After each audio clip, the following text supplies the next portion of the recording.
오늘 말씀 같이 읽도록 하겠습니다. 오늘 말씀은 창세기 22장 1절부터 14절 말씀입니다.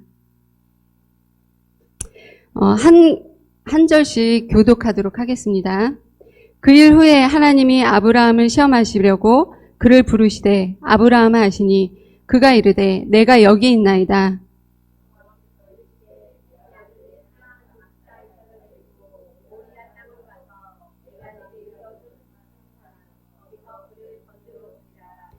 아브라함이 아침에 일찍 일어나 나귀의 안장을 지우고 두 종과 그의 아들 이삭을 데리고 번제에 쓸 나무를 쪼개어 가지고 떠나 하나님이 자기에게 일러주신 곳으로 가더니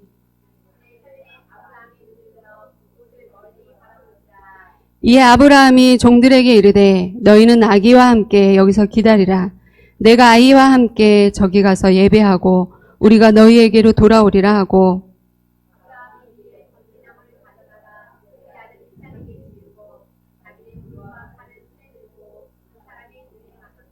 이삭이 그 아버지 아브라함에게 말하여 이르되 내 아버지여 하니 그가 이르되 내 아들아 내가 여기 있노라. 이삭이 이르되 불과 나무는 있거니와 번제할 어린 양은 어디 있나이까.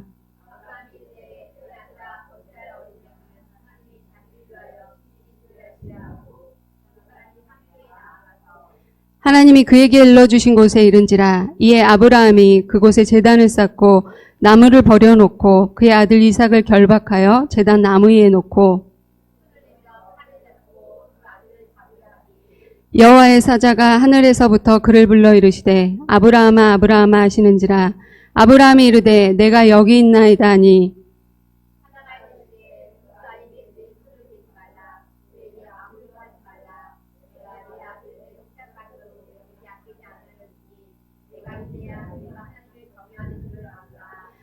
아브라함이 눈을 들어 살펴본즉 한 수량이 뒤에 있는데 뿔이 수풀에 걸려 있는지라. 아브라함이 가서 그 수량을 가져다가 아들을 대신하여 번제로 드렸더라. 아브라함이 그 땅 이름을 여호와 이레라 하였으므로 오늘날까지 사람들이 이르기를 여호와의 산에서 준비되라 하더라. 아멘. 저는 어제 성도님들이 걱정해 주시고 기도해 주신 덕분으로 잘 자고 이 자리에 섰습니다. 감사드리고요. 오늘 말씀의 제목이 아도나이 이레입니다. 보통은 저희가 여호와 이레로 많이 들으셨을 거예요. 근데 이스라엘 사람들은 여호와 하나님을 아도나이라고도 부르기도 했습니다. 여호와 하나님을 직접 부르는 게 좀 불경스러운 일로 여겨졌기 때문에 주님이라는 뜻의 아도나이로 그렇게도 불렀다고 합니다. 그래서 익숙한 여호와 이레이기보다는 조금 새롭게 아도나이 이레로 제가 제목을 붙여봤습니다. 주님께서 준비하신. 삶을 살다 보면 크고 작은 그런 어려움과 고비들을 만나게 될 것입니다. 가족이 아프다거나 사랑하는 사람들과 헤어지는 경험을 하거나 예상치 못한 사고를 당하기도 합니다. 특히나 요즘은 코로나로 인해서 갑자기 예기치 않은 그 전염병으로 인해서 경제가 무너지고 있고 일자리를 잃어버리는 일들이 생기고 있고 또한 교회조차 그 영향권을 무시할 수가 없는 상황이 있습니다. 어떤 상황은 우리가 견딜만 해서 그렇게 그 어려움을 이겨내지만 또 어떤 경우는 우리의 인내심을 한계를 뛰어넘는 그런 도저히 참을 수 없는 인생 최대의 고비를 만나기도 합니다. 주위에 둘러보면 나와 함께 해줄 사람이 없고 나를 도와줄 사람도 없고 어떤 의지할 상황도 없는 경우도 있습니다. 우리는 그럴 때 생각합니다. 왜 나에게 이런 일이? 내가 무슨 잘못이라도 했나? 난 하나님 뜻대로 살려고 매일 기도하면서 그렇게 몸부림쳤는데 왜 나한테 이런 일이 있지? 하나님 저한테 왜 그러세요? 제가 뭘 그렇게 잘못했나요? 라고 하면서 하나님께 원망을 하기도 합니다.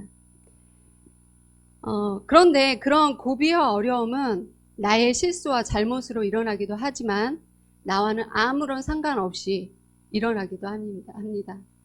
원인과 결과를 명백히 알 수 없을 때는 더 힘들고 억울하게 느껴지기도 합니다. 오늘 본문에서 나오는 아브라함은 자신의 잘못과 아무 상관없이 그 아브라함의 인생의 최대의 고비를 맞게 됩니다. 하나님께서 아브라함을 테스트하기 위해서 그 아브라함에게 가장 소중한 아들 이삭을 바치라고 명령을 합니다. 22장 2절에 보면 여호와께서 이르시되 내 아들 내 사랑하는 독자 이삭을 데리고 모리아 땅으로 가서 내가 내게 일러준 한 상 거기서 그를 번제로 드리라 라고 말씀하십니다. 아브라함에게 이삭은 어떤 존재입니까? 그냥 얻어진 아들이 아닙니다. 저절로 생긴 거나 어쩔 수 없이 생긴 아들이 아닙니다. 그는 아브라함이 75세 때 하나님을 통해서 아들을 주겠다는 약속을 받고 그로부터 1년도 아니고 2년도 아니고 25년이나 기다려서 100세에 얻은 귀하디 귀한 이 세상에 그 무엇과도 바꿀 수 없는 금쪽 같은 아들이었습니다. 게다가 그 아이는 아이를 낳을 수 없는 몸에서 낳은 기적의 산물이고 증거였습니다. 그리고 하나님은 그를 통해서 많은 자손을 이루겠다고 약속하셨습니다. 그러니까 이삭을 바치라고 했을 때는 하나님의 약속도 이루어지지 않을 뿐더러 아브라함의 그 당시에 가장 큰 상급이 자녀였고 많은 자손들이 대를 이어가는 것이었는데 그런 가문을 이뤄가는 일도 물거품이 되는 것입니다. 여기에서 저희가 잠깐 생각해 볼 상황이 있습니다. 많은 사람들이 하나님의 음성을 듣고 싶어 합니다. 그런데 저희가 음성을 듣고 싶어 할 때는 들을 준비가 먼저 되어 있어야 합니다. 아브라함이 처음에 하나님의 들은 음성이 무엇이었습니까? 내 고향 아비 친척 집을 떠나 라는 것이었습니다. 고대 전통으로는 같은 씨족 부족끼리 모여 살았습니다. 자신을 살던 곳을 떠난다는 것은 자신의 모든 것을 포기하는 것과 같았습니다. 모든 인맥, 안전, 자신의 형성했던 그런 모든 인프라를 떠나는 것이었습니다. 그 당시에는 차도 없었고 운반수단도 없었고 낙타와 나귀를 타고 이동해야 했습니다. 하나님께서 떠나라는 곳은 몇 달을 걸려서 간 곳이었습니다. 그리고 오늘 본문에서 들은 아브라함의 음성은 하나밖에 없는 아들을 바치라는 것이었습니다. 많은 경우 하나님의 음성은 우리 삶의 조정을 요구하십니다. 대부분 내가 가기 싫은 길, 내가 하기 싫은 일을 하라고 하십니다. 예를 들면 내 원수를 사랑해라. 죽기보다도 싫은 그 원수를 사랑하라고 하십니다. 그리고 어렵게 힘들게 번 재산을 이웃을 위해 나눠주라고 합니다. 그리고 저 같은 경우는 오기 싫었던 이 신학의 길을 가라고 하셨습니다. 하나님의 음성을 들으려면 순종을 각오하고 많은 대가를 치를 준비를 하셔야 합니다. 그러나 그 길의 끝은 분명히 은혜의 길이고 복의 길임을 아실 것입니다. 성경에는 직접 우리가 귀로 듣지 않아도 우리 삶의 조정을 요구하시는 말씀들이 가득합니다. 그 성경 말씀에 귀를 기울이시기 바랍니다. 22장 2절에서 하나님께서 아브라함에게 명령하실 때 어떻게 표현을 하시냐면 내 아들, 내 사랑하는 독자 이삭이라고 얘기합니다. 도대체 이삭을 바치라고 한 번만 말씀하시면 되는데 내 아들, 내 사랑하는 독자, 유일한 아들 이삭을 바치라고 4번이나 똑같은 말을 반복해서 얘기하고 계십니다. 왜 그럴까요? 너가 가진 그 가장 소중한 거, 네가 네 목숨보다 더 소중하게 여기는 거, 그거 바치라고. 딴 거 아니고 그 소중한 목숨과 같이 여기는 그 아이를 바치라고 강조해서 얘기하고 계신 것입니다. 지금 하나님께서 이삭을 바치라고 명령해서 가르쳐 주신 장소는 모리아 산입니다. 모리아는 스트롱 성서사전에 하나님이 보시는 곳, 즉 하나님의 관점이란 뜻으로 해석합니다. 또 다른 버전으로는 비전의 땅, 높은 땅이라고 해석하기도 합니다. 모리아산은 장차 예루살렘의 성전터가 되고 이 예루살렘은 이제껏 이스라엘의 예배 중심지가 되고 있습니다. 그 예배의 중심지로 아브라함을 부르고 계신 것입니다. 5절에 보면 이에 아브라함이 종들에게 이르되 너희는 나귀와 함께 여기서 기다리라. 내가 아이와 함께 저기 가서 예배하고 우리가 너희에게로 돌아오리라 하고, 여기에서 아브라함이 아이와 함께 가서 예배한다고 하고 있습니다. 아브라함의 관점에서 비춰서 예배를 생각해 보셨으면 좋겠습니다. 지금 아브라함은 예배를 드리기 위해서 자기의 아들을 바치러 가는 것입니다. 예배는 이런 것입니다.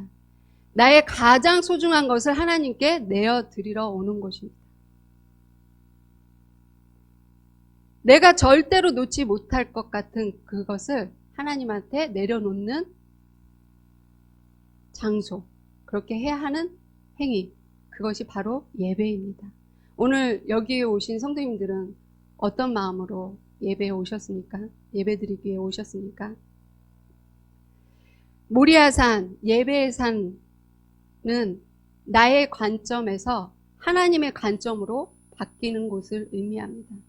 여기 오신 성도님들이 오늘 나의 세상적인 가치관과 세상적인 관점으로 가득 찬 것들을 이 자리에서 하나님의 관점으로, 하늘의 관점으로 전환시켜가는 그런 장소가 되기를 바랍니다. 피곤한 몸을 이끌고 온갖 걱정과 근심거리를 앓고 해결해야 할 문제거리들이 가득한데 예배를 꼭 드려야 되나? 이런 생각이 들 때가 있습니다. 그럴 때는 예배와 우리의 근심거리와 타협을 하고 예배 자리를 내려놓습니다. 그러나 예배는 내 가장 귀한 것을 내려놓고 하나님의 최상의 것을 경험하는 시간이라는 걸 기억하시기 바랍니다. 예배는 나에게 가장 무거운 짐을 내려놓고 하나님이 주시는 가장 좋은 것을 받아가는 그런 시간이라는 것을 기억하시기 바랍니다. 마태복음 11장 28절에 보면 수고하고 무거운 짐진 자들아 다 내게로 오라. 내가 너희를 쉬게 하리라. 나의 멍에를 메고 내게 배우라. 너희 마음이 쉼을 얻으리니 라고 말씀하고 계십니다. 오늘 이 자리에서 성도님들의 무거운 짐을 내려놓고 하나님이 주시는 그 마음의 쉼을 얻어가시는 시간 되시길 바랍니다. 내 아들을 죽이러 가는 것인데 예배라니. 예배를 드리기 위해서는 이렇게 많은 대가가 필요합니다. 그러나 그곳에서는 하나님의 능력과 역사를 경험할 수 있게 됩니다. 아브라함은 인생의 가장 힘든 무게의 짐을 지고 예배의 산에 올랐지만 하나님이 그 무거운 짐을 가장 완벽하게 해결할 준비를 해놓고 계셨습니다. 토미 테니의 하나님의 관점에서의 책은 이렇게 얘기하고 있습니다. 기적은 불가능한 상황에서만 일어난다. 그때에만 하나님의 힘과 능력이 작동하기 때문이다 라고 얘기하고 있습니다. 오늘 이 시간 그 하나님을 믿고 예배의 산에 오르시기 바랍니다. 믿고 나의 가장 귀한 것, 그 무거운 짐을 내려놓으시기 바랍니다. 하나님을 믿고 온전히 예배하시길 축복합니다.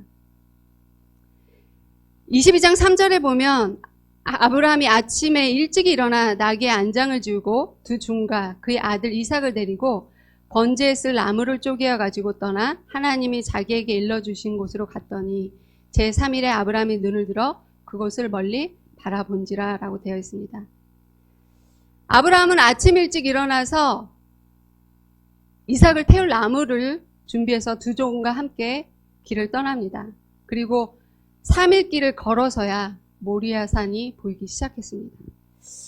차라리 당장 예배를 드리면 좋을 텐데 하나님이 예배받기 원하시는 곳은 3일 길을 걸어가서야만 드릴 수 있는 곳이었습니다. 이 3일이라는 시간은 아브라함에게 시험의 시간이었을 것입니다. 가장 길고 가장 큰 고통의 시간이었을 것입니다. 길을 걸으면서 그는 수없이 많은 생각을 했을 것입니다. 이삭이 태어나기까지 기다렸던 25년의 시간, 기적적으로 태어났을 때 말로 표현할 수 없이 느꼈던 그 기쁨과 놀라움의 시간들, 그리고 16년 동안 아들 이삭과 함께 했던 추억들이 생각났을 것입니다. 그리고 이 시간 아브라함은 자신과의 싸움을 계속했을 것입니다. 하나님, 이삭 대신 내가 대신 죽을 수 없을까요? 하나님, 제가 대신 희생 제물이 되면 안 될까요? 다른 피할 길을 마련해 주세요. 예배해 주세요. 수없이 그 길을 걸으면서 되뇌이고 간절히 원했을 것입니다. 그는 이삭을 위해서라면 무엇이라도 할 수 있었을 것입니다. 사랑하는 사람을, 특히 나의 자녀를 잃어버려야 하는 순간이라면 어떨까요? 그 자녀가 치러야 할 고통이나 아픔, 죽음까지도 내가 대신 지고 싶으실 것입니다. 저는 아직 결혼을 안 해서 자식이 없지만 사랑하는 소중한 사람이 사랑과 아픈 이별도 경험했었고요. 그리고 불과 몇 주 전까지 저희 엄마께서 매우 아파하셔서 그 고통을 지켜봐야 되는 상황을 경험하기도 했습니다. 지금은 조금 괜찮아지셨는데 약을 드셔도 통증 주사를 맞아도 아프다고 계속 소리를 지르는 어머님을 몇 주 전에까지 지켜봐야 했었습니다. 그때는 말로 다 할 수 없는 고통이 있었습니다. 그때 제가 하나님께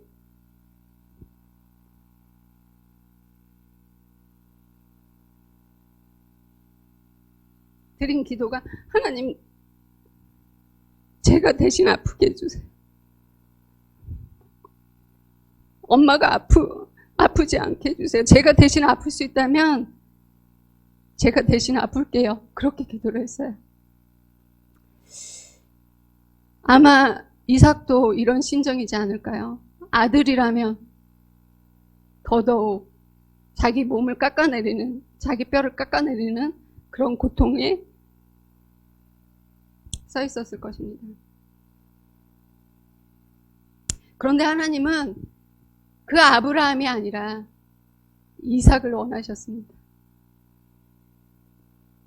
아브라함은 묵묵히 하나님의 명령에 순종하며 걸어갔습니다. 이런 아브라함을 믿음의 눈으로 보면 과연 믿음의 조상답다. 어떻게 자기 아들을 바칠까? 나는 도저히 안 되는데 라고 느껴지기도 합니다. 그런데 저는 아무리 생각해도 그런 아브라함이 이해되지 않았습니다. 어떻게 아들을 바쳐? 그리고 하나님도 이해되지 않았습니다. 어떻게 생명을 사랑하시고 하나의 피조물까지도 그렇게 귀하게 여기시는 하나님이 아브라함에게 하나밖에 없는, 자신이 그것도 약속하면서 준 그 아들을 바치라고 하지? 아브라함도 너무 비정해 보였고 하나님도 너무 비정해 보였습니다. 22장 6절에 보면 아브라함이 이에 번제나무를 가져다가 그의 아들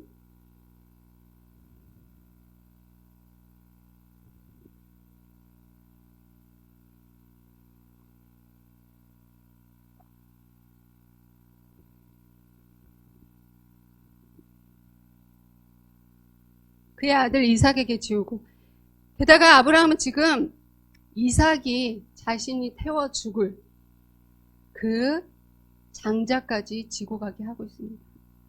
너무 비정하지 않습니까? 곧 있으면 죽을 아이예요. 곧 있으면 그 장자에게 태워 죽을 아이입니다. 그렇다면 정상적인 부모라면 적어도 그 지게만큼은 그 장소까지 내가 지고 가야 될 텐데. 그런데 아브라함은 그 지게를 이삭이 지게 하고 있습니다. 이 장면에서 어떤 장면이 연상되지 않습니까? 묵묵히 자기가 죽을 장작을 지고 가는 이삭과 그것을 옆에서 아무 말도 없이 지켜보고 그 길을 함께 걷고 있는 아브라함. 누가 연상이 되십니까? 예수님이십니다. 많은 학자들은 이 사건은 예수님의 십자가의 죽음을 예표하는 사건이라고 동의하고 있습니다. 지금 아브라함은 이삭에게 자기가 매달릴 십자가를 지고 가게 하고 있는 것입니다. 죽으러 가는 이삭을 위해 그가 할 수 있는 최선은 무엇이었을까요? 아브라함이 이렇게밖에 할 수 없었나? 라는 물음을 가졌을 때 다음과 같은 문장이 보였습니다. 22장 5절부터 8절 말씀입니다. 이에 아브라함이 종들에게 이르되 너희는 나귀와 함께 여기서 기다리라. 내가 아이와 함께 저기 가서 예배하고 우리가 너희에게로 돌아오리라고. 아브라함이 이에 번제나무를 가져다가 그의 아들 이삭에게 주고 자기는 불과 칼을 손에 들고 두 사람이 동행하더니 이삭이 그 아버지 아브라함에게 말하여 이르되 내 아버지여 하니 그가 이르되 내 아들아 내가 여기 있노라. 아브라함이 이르되 내 아들아 번제할 어린 양은 하나님이 자기를 위하여 친히 준비하시리라 하고 두 사람이 함께 나아가서 함께 나아간다, 함께 한다, 동행한다. 내가 너와 같이 있다. 모리아 산에 올라가기까지 이 말이 4번이나 반복되고 있습니다. 아브라함은 처음부터 쭉 이삭과 함께 동행하고 있었던 것입니다. 여기서 동행하다, 걷다는 원어 할라크, 그리고 연합하다, 야흐드가 함께 만나서 만들어진 단어입니다. 직역하면 하나가 되어 걷다라는 의미입니다. 성경에서는 보통 두 사람 혹은 그 이상의 사람들이 한 목표를 향해 하나가 되어 간다라는 뜻으로 쓰입니다. 지금 아브라함은 제물로 바쳐질 이삭과 함께 연합해서 걷고 있는 것입니다. 이삭과 함께 죽기 위해 걷고 있는 것입니다. 이삭과 함께 죽기 위해 불과 칼을 들고 가고 있는 것입니다. 이삭의 죽음은 아브라함의 자신의 죽음보다 더 고통스러운 것이기 때문입니다. 아브라함이 묶일 때 자신도 묶이는 것이었으며 이삭을 칼로 치려할 때 자신을 칼로 치려하는 것이었습니다. 여기에 계신 많은 부모 되신 분들의 입장은 이해가 되실 거라고 생각합니다. 예수님이 십자가에 달려 돌아가셨을 때 하나님은 무엇을 하고 계셨을까요? 당신의 죄 없는 하나밖에 없는 아들이 무참하게 찢기고 찔리고 십자가에 매달릴 때 하나님은 어디에 계셨을까요? 하나님은 그 찔리고 찢기는 예수님과 함께 걷고 있었습니다. 함께하고 있었습니다. 예수님이 십자가에 손과 발이 못 박힐 때 그 못에 함께 박히고 있었습니다. 예수님이 십자가에서 죽어갈 때 하나님도 같이 죽으셨던 것입니다. 우리는 고통 중에 있을 때 이렇게 부르짖습니다. 하나님 어디 계신가요? 내가 이렇게 고통스럽고 외롭고 힘든데 하나님 당신 무엇을 하고 계십니까? 라고 원망스럽게 부르짖습니다. 그런데 하나님은 나와 함께 계시다는 것입니다. 하나님은 나와 함께 아파하고 고통스러워하고 계십니다. 하나님이 함께 한다는 것은 하나님이 나의 고통을 함께 겪고 계신다는 의미입니다. 내가 울부짖을 때 같이 울부짖고 계십니다. 성도님들 힘내세요. 힘들고 지칠 때, 외로울 때, 고통 중에 있을 때 혼자가 아니십니다. 혼자 걷는 고통이 아니십니다. 하나님이 함께 하십니다. 위르겐 몰트만이라는 미국의 신학자는 십자가에 달리신 하나님이라는 책에서 이렇게 말했습니다. 십자가 사건에서 예수의 죽음이 바로 하나님 당신의 죽음이 된다는 것을 발견한다. 죽어가는 자녀를 지켜보는 부모는 이미 그 부모가 죽은 것이다.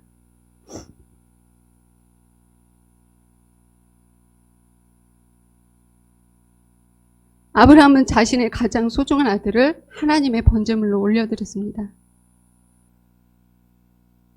그런데 하나님도 자신의 가장 사랑하고 소중한 아들을 십자가의 제물로 올려주셨습니다.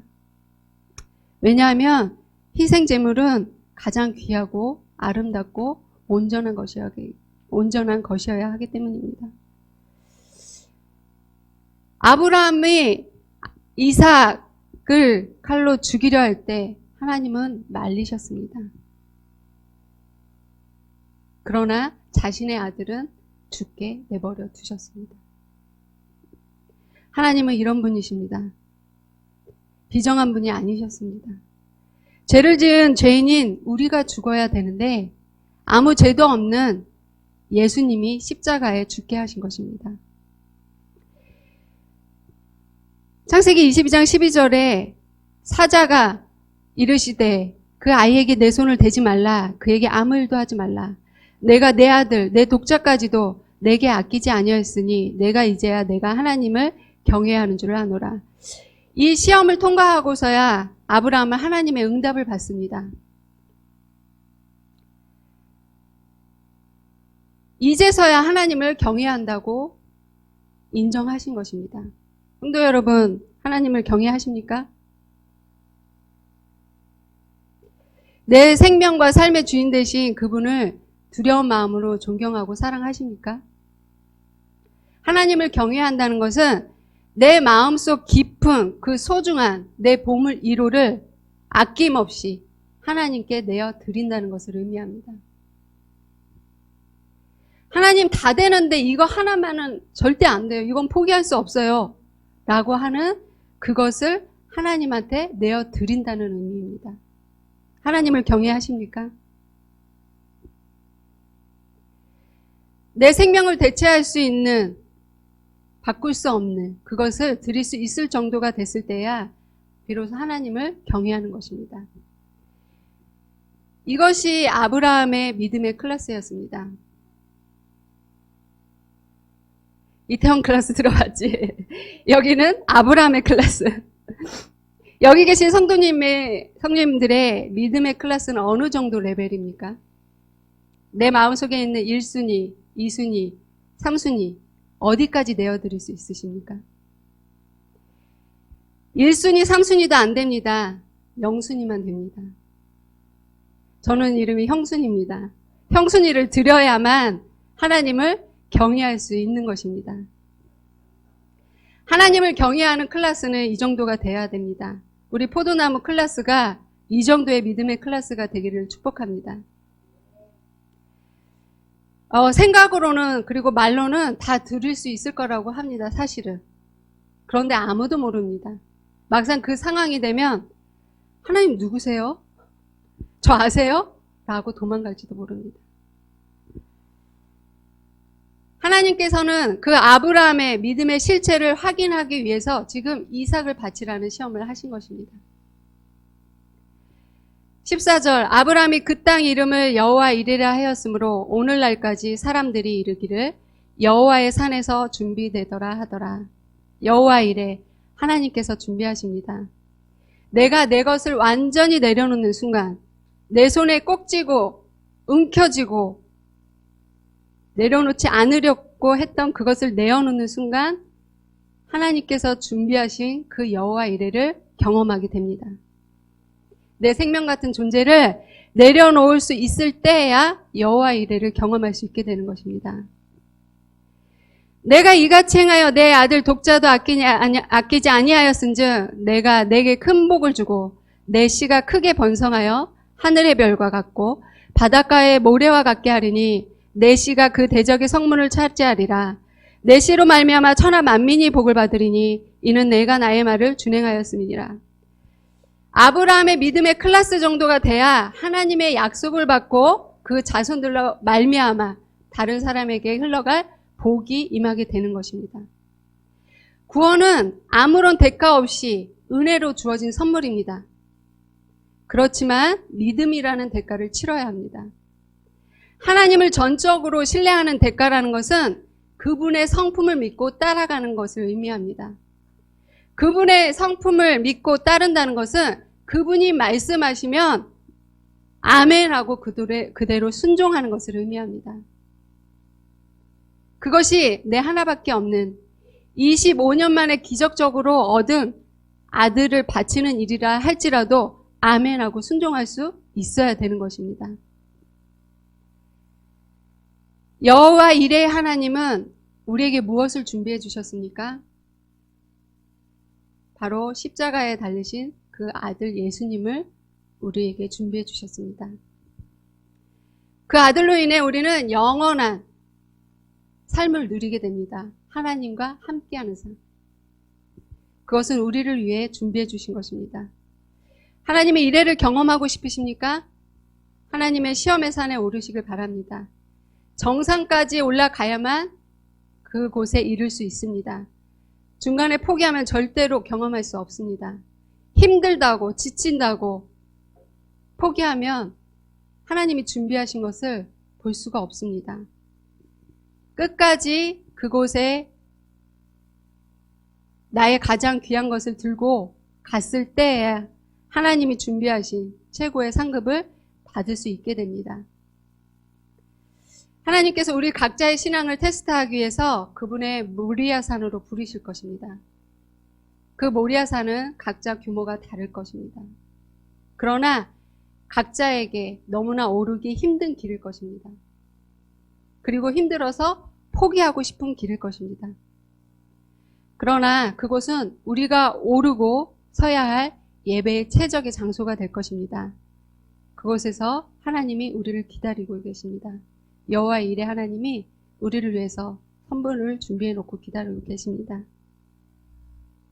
불가능한 상황, 너무나 힘겨워 포기하고 싶은 순간, 하나님의 말씀이 너무 버겁고 회피하고 싶은 순간, 우리의 주인 되신 주님을 바라보시면서 그분을 의지하며 나아가시길 축복합니다.